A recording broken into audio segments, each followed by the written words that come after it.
Ok, perfecto. Entonces ya podemos empezar. Ok, entonces, bueno, seguimos porque tuvimos problemas con el internet. Entonces, bueno, vamos a seguir. Nos quedamos en las estadísticas de México y lo preocupante es que cada vez hay más casos de niños que tienen ansiedad. Al principio decíamos que todos estos temas, o bueno, esta ansiedad generalmente era en la vida adulta y se veían casos en la adolescencia. Poco a poco estamos viendo más y más casos de niños y esto es alarmante y esto es preocupante. Y eso es debido a mucho bombardeo de información, problemas económicos en la familia, divorcios, estrés, dificultades familiares, etcétera, etcétera. Por ejemplo, ahorita una de las cosas que le recomendamos mucho a los papás es no estar hablando constantemente de la situación económica, de la inseguridad, del COVID-19 frente a los niños, porque de alguna manera los niños procesan la información de una manera muy diferente a cómo lo procesamos los adultos. Entonces, por eso cada vez estamos viendo más y más niños con ansiedad. ¿Okay? Ahora, vamos a platicar de qué es sentir ansiedad. ¿Qué es? ¿Ok? Entonces, la ansiedad es un sentimiento, o sea, parece un sentimiento de inquietud, de resentimiento, de nerviosismo, de temor, de pánico, de algo amenazante, de que algo probablemente nos va a suceder. Acuérdense, no es porque alguien nos dijo que algo nos va a suceder, no es porque realmente sabemos qué va a pasar, es esta incertidumbre, el no saber qué nos va a pasar, como un poco esta parte económica, en donde muchas personas se quedaron sin trabajo y no sabemos cuándo se va a reactivar la economía, o si cuando acabe la cuarentena, si rápidamente vamos a poder encontrar trabajo. Y es una preocupación, es tensión, es estrés. Esas son maneras de enseñarnos que estamos teniendo ansiedad. Si constantemente, por ejemplo, ahorita estamos preocupados por la parte económica o por nuestra salud, de no enfermarnos, si tenemos mucha tensión, si tenemos mucho estrés, etcétera, esto nos indica que estamos empezando a tener picos de ansiedad. Vamos a hablar ahorita de los síntomas de la ansiedad. Me parece que esto es importante porque en algún momento lo hemos sentido, todos lo hemos sentido, o también estar preparados si en algún momento llegamos a tener estos síntomas, saber que estamos teniendo ansiedad. Esto es para que ustedes tengan información. Obviamente, si empiezan a tener estos síntomas, no se angustien. Acuérdense que ustedes pueden controlar su ansiedad. ¿Y por qué lo digo? Porque puede ser que les va a tocar ansiedad en su casa, pero también les puede tocar en una entrevista de trabajo o en un viaje de trabajo o en una reunión, etc. Tenemos varios síntomas y vamos a empezar con los físicos. Generalmente las personas que tienen ansiedad lo describen que tienen taquicardia, palpitaciones, opresión en el pecho, falta de aire, temblores, sudoración, náuseas, vómito, rigidez muscular, etc. Hay muchas personas que de repente me han dicho, a ti tengo tanta opresión en mi pecho que me va a dar un infarto. Tenemos que entender que la ansiedad no nos va a generar, y esto es muy importante, no nos va a generar un infarto. Pero las personas que han tenido ansiedad describen esta opresión como si les va a dar un infarto. Por eso es que las personas se angustian mucho al tener esta sintomatología, porque muchas veces se confunde con un infarto. ¿Okay? Si una persona tiene, no quiere decir que van a tener todos estos síntomas. Una persona puede tener todos estos síntomas o pueden tener algunos de estos síntomas, ¿ok? Es importante, no tienen que tener todas para decir estoy teniendo ansiedad. Pueden tener 2 o 3 y ya sabemos que es ansiedad.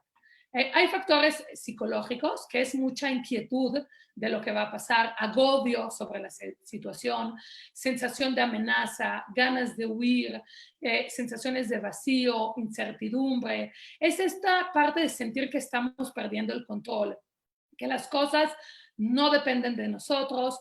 De pronto las personas se ven con mucha dificultad para tomar decisiones, se angustian, en terapia, por ejemplo, dicen, es que ¿qué voy a hacer?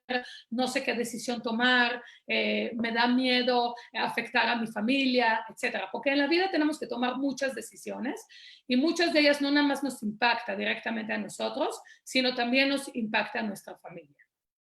A nivel conductual, podemos ver personas con torpeza, impulsividad, inquietud, problemas y cambios en el lenguaje tanto corporal, movimientos torpes, rigidez, etc. Y a nivel social, vamos a encontrar personas irritables, personas enojadas, personas que les cuesta trabajo seguir una conversación o iniciar una conversación, se bloquean al empezar ciertas preguntas o al responder. Claro está que no quiere decir que una persona con ansiedad va a tener todos estos síntomas. Si ustedes ven, hay muchos síntomas. Por eso se los dividí en físicos, psicológicos, conductuales, sociales. Acá nos están en diferente ámbito. Me puede afectar a nivel físico, a otra persona le puede afectar más a nivel social. Esto es para que ustedes vean de manera general cuáles son los síntomas que pueden tener al tener ansiedad. Otra vez, no tienen que tener todos los síntomas, pueden presentar solo algunos. Quiero hacer un poco la diferencia con un ataque de ansiedad. Ahorita es como muy de moda, parecería muy de moda empezar a escuchar sobre la ansiedad, pero no quiere decir que si una persona tiene ansiedad necesariamente quiere decir que tiene un ataque de ansiedad. Un poco para que ustedes entiendan cuándo una persona tiene el ataque de ansiedad. La ansiedad va subiendo poco a poco. Hagan de cuenta que es como una escalerita.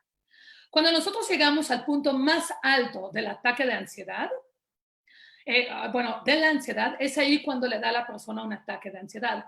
Quiere decir que yo puedo tener ansiedad, pero no tener un ataque de ansiedad. Pero cuando tenemos un ataque de ansiedad es que la persona se descontrola completamente, se asusta y se asusta mucho por tener esta pérdida de control. Generalmente la frecuencia cardíaca aumenta, empiezan a tener dificultad en la respiración, empieza la hiperventilación, el temblor, la sudoración. Aquí la hiperventilación es muy importante aprender a controlarlo. Si yo estoy en un ataque de ansiedad y no logro controlar mi respiración, probablemente me voy a desmayar por unos segundos. La respiración aquí juega un papel muy importante. Si yo empiezo con un ataque de ansiedad y aprendo a controlar mi respiración, me voy a empezar a calmar. Si yo no me calmo y empiezo a hiperventilarme, probablemente me voy a desmayar. ¿Ok? Y es importante cambiar el foco de atención y no estar pensando constantemente en estos síntomas que tengo. Ahora, por ejemplo, la respiración, una de las cosas que recomendamos mucho a las personas es que tengan una bolsa de papel, no una bolsa de plástico, se pueden ahogar, una bolsa de papel. ¿Por qué? Porque cuando la persona se empieza a hiperventilar y empieza a respirar en la bolsa de papel, la bolsa ayuda a la persona a empezar a controlar la respiración. Por eso, si el que está escuchando esto más adelante, porque sé que no todos van a escuchar esta plática en vivo, pero si hay personas que ya han tenido síntomas de ansiedad o ya saben que tienen ansiedad, lo mejor que pueden tener es tener con ustedes una bolsa de papel, porque ustedes no saben en qué momento se van a hiperventilar. Y cuando ustedes aprenden a respirar a través de la bolsa, esto les va a ayudar mucho a empezarse a calmar y a empezarse a controlar.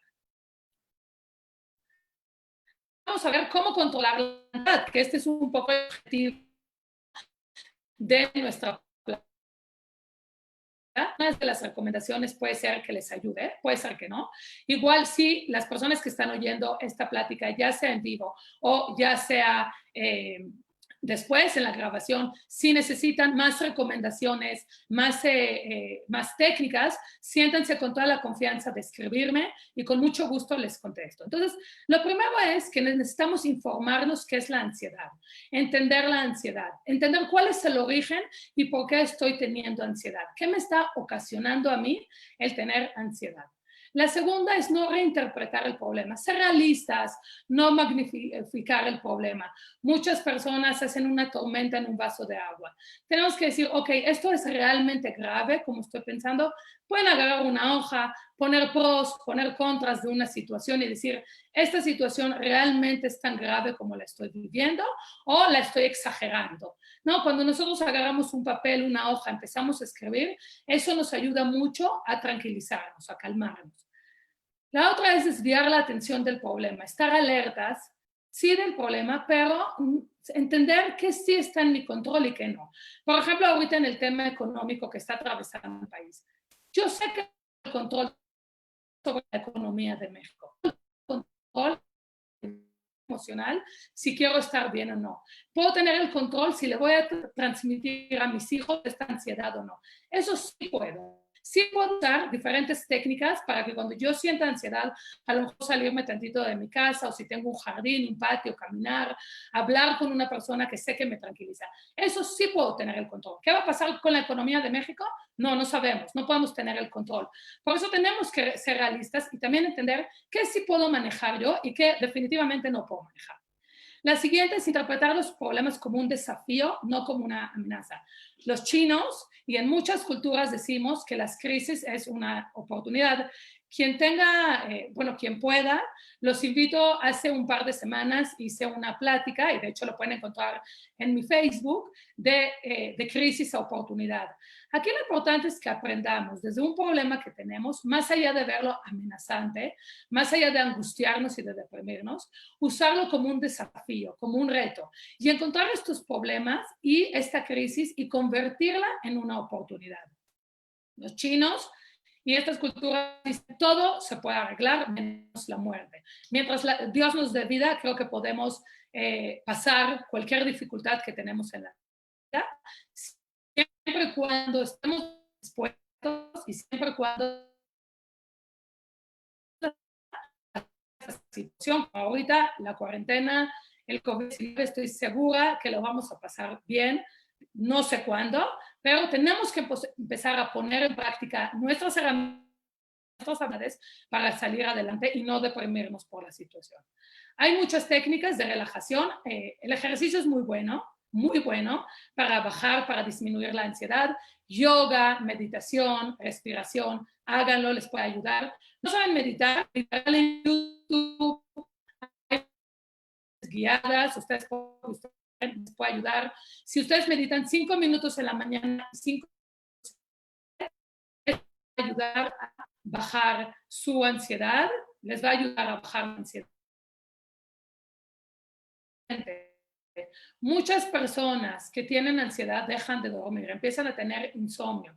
Es importante no estar en Netflix, en el iPad, en el chat familiar hasta las 3, 4 de la mañana.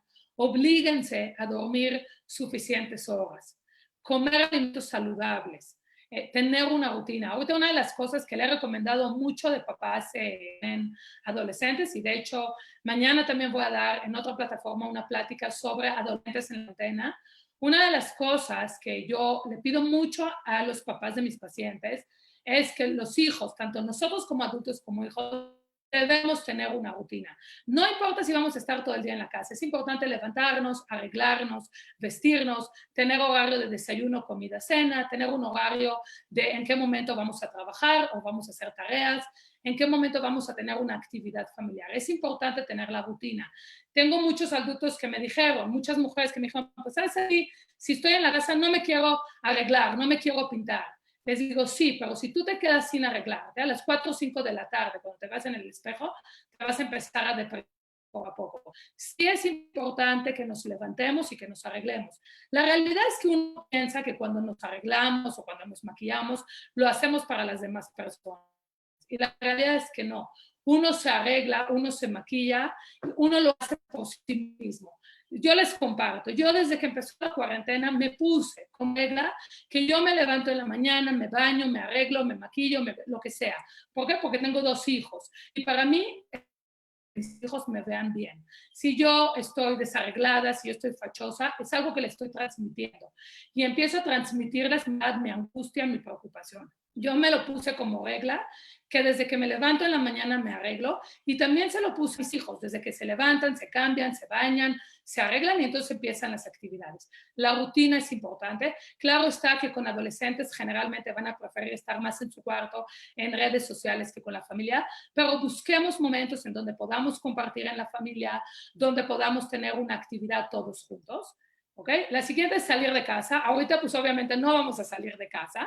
Esta recomendación no aplica ahorita, evidentemente, pero si tienen un jardín, si tienen un patio, salgan, o si pueden tantito salir a la calle, por ejemplo. Yo donde vivo sí hay un jardín, pero cuando me siento muy agobiada con tantas cosas o cuando tengo una situación de un paciente donde tengo que pensar, lo que hago es que bajo a la calle donde estoy y camino un poco y así de alguna manera es una estrategia que me ha servido a aclarar ciertas ideas o a tomar ciertas decisiones.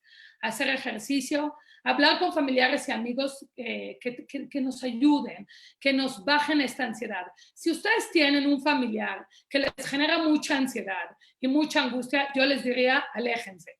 Si ustedes, porque va a ser una persona tóxica para ustedes, pero si ustedes tienen a un amigo, su pareja, su mamá, etcétera, que es una persona que les genera tranquilidad, cuando ustedes se sienten ansiosos, háblenle a esa persona.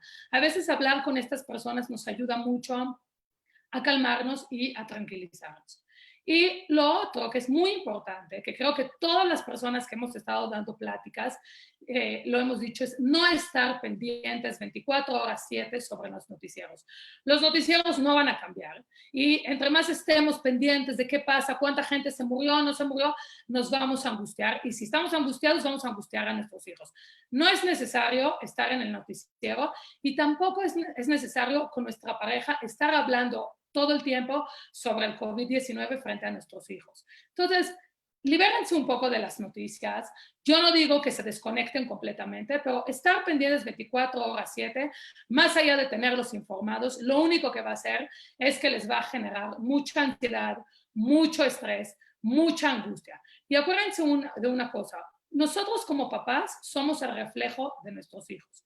Si nosotros estamos angustiados, vamos a generarle a nuestros hijos esta angustia. Tenemos que estar tranquilos, tenemos que estar en paz, si queremos que nuestros hijos estén en paz. Ahora, aquí es importante, y en especial se lo digo a los papás de niños chicos y adolescentes.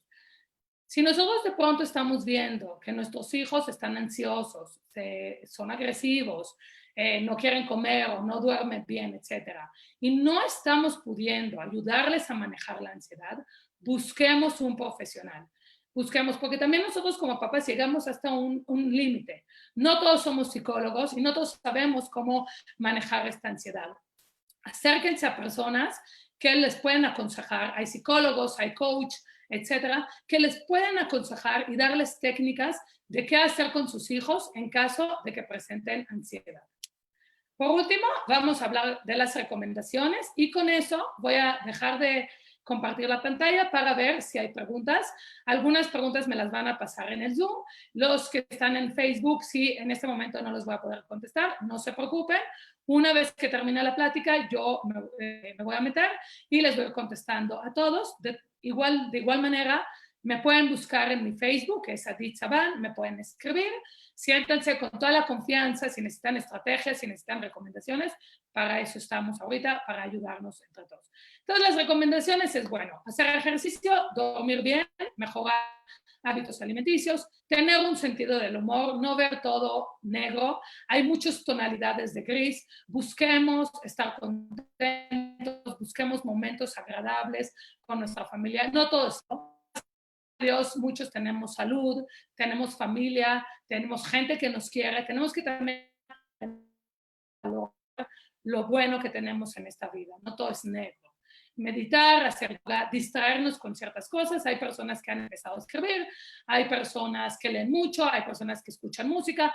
Hagan lo que les gusta, conversen, platiquen con estas personas que les ayudan. Y si no, bueno, terapia, aquí les pongo cognitivo-conductual. Los terapeutas que somos de cognitivo-conductual tenemos muchas técnicas que trabajamos en terapia con personas que tienen ansiedad. Y bueno, y en el caso de que esto no les ayuda, bueno, al final son los psicofármacos, pero yo siempre le he dicho a mis pacientes que primero traten, vayan a terapia, en las técnicas porque se puede evitar que muchas personas utilicen fármacos. En caso no puede controlar la ansiedad y la terapia tampoco le está ayudando, bueno, esa sería como mi última recomendación, que en caso de que no pueda, bueno, pues siempre se pueden acercar a un doctor y les dará una dosis durante algún tiempo. Pero yo sí aquí hago mucho hincapié en esto, es antes de utilizar algún fármaco, yo sí recomiendo ir a terapia, utilizar técnicas y ver si solitos podemos controlar o con la ayuda de un profesional, sí podemos controlar nuestra ansiedad. Y bueno, por último, aquí les pongo bibliografía. La verdad es que es un tema muy importante que se habla tanto en México como a nivel internacional. Aquí les puse algunos autores, algunos españoles, algunos americanos, mexicanos, etcétera, pero la realidad es que existe un sinfín de bibliografía sobre el tema. La verdad es que pueden encontrar muchos libros, muchas guías prácticas, mucha información sobre la ansiedad. También hay muchos libros donde a ustedes como papás les enseña cómo hablar con sus hijos de la ansiedad. No es lo mismo cuando tenemos un hijo de 5, 6, 7 años con ansiedad a un adolescente. También estas guías nos ayudan de alguna manera a tener estrategias, trabajar con nuestros hijos, explicarles lo que es la ansiedad. ¿Por qué lo digo? Porque no es el mismo lenguaje que vamos a utilizar con un niño chico a que lo vamos a utilizar con un adolescente. Tenemos que saber qué palabras utilizar para no generarles mayor ansiedad. ¿Okay? Entonces, prácticamente con esto termino la presentación. Voy a dejar de compartir la pantalla. Un segundito. Voy a ver si hay preguntas y si las personas del CDI me hacen favor, si hay preguntas del Facebook Live, a ver si me los pueden ir pasando. Vamos a ver si hay preguntas. Vamos a esperar 2 minutitos para que Carolina y Alejandro me indiquen si hay preguntas. Y si no, con eso terminamos. Claro está que si más adelante necesitan técnicas, estrategias, etcétera, siéntense con toda la confianza de escribir. Con mucho gusto les puedo ayudar. O búsquenme en Facebook y vamos trabajando esto. Nada más vamos a ver si Alejandro o Carolina están acá. Ok, perfecto. ¿Ok? Perfecto, muchas gracias Carolina. Entonces no hay preguntas. Les agradezco mucho, bueno, al CDI, le agradezco al CDI por este espacio que me dieron. Muchas gracias Carolina, muchas gracias Alejandro. Y también les agradezco a todas las personas que se pudieron conectar y estar en esta plática. Que tengan buen día y cuídense mucho. Adiós.